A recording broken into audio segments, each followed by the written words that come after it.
40% de déficit de ressources en eau douce, c'est ce que prévoit l'ONU d'ici 2030. Ça ne veut pas dire qu'une personne sur 4 n'aura plus accès à l'eau douce. C'est plutôt que pour tous nos usages très demandeurs en eau, comme l'énergie, l'industrie, l'alimentaire ou le domestique, eh bien il va falloir prioriser puisqu'il y aura un déficit de 40% de l'offre comparé à la demande.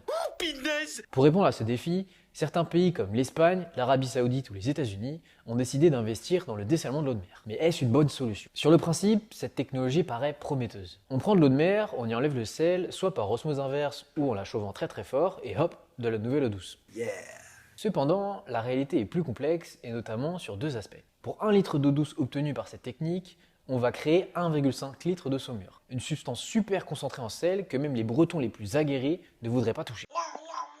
Le problème avec les saumures, c'est qu'on va les rejeter directement dans la mer et que ça va avoir un impact négatif sur la biodiversité marine qui est présente. Deuxième point négatif, cette solution est très demandeuse en énergie. Pour faire fonctionner toutes les usines du monde de dessalement de l'eau de mer et celles qui vont être créées, il faudrait la consommation électrique d'un pays comme le Portugal. Dans une logique de sobriété énergétique, on pourrait se demander si c'est la solution la plus pertinente pour tous les contextes. Il faut discuter et arbitrer pour prendre les bonnes décisions et limiter les conflits d'usage. C'est ce qu'on vous propose de faire avec l'atelier compte-gouttes où on vous met en situation dans un comité de bassin et vous allez devoir discuter avec les différents acteurs pour prendre les bonnes décisions et réduire les prélèvements en eau de votre territoire.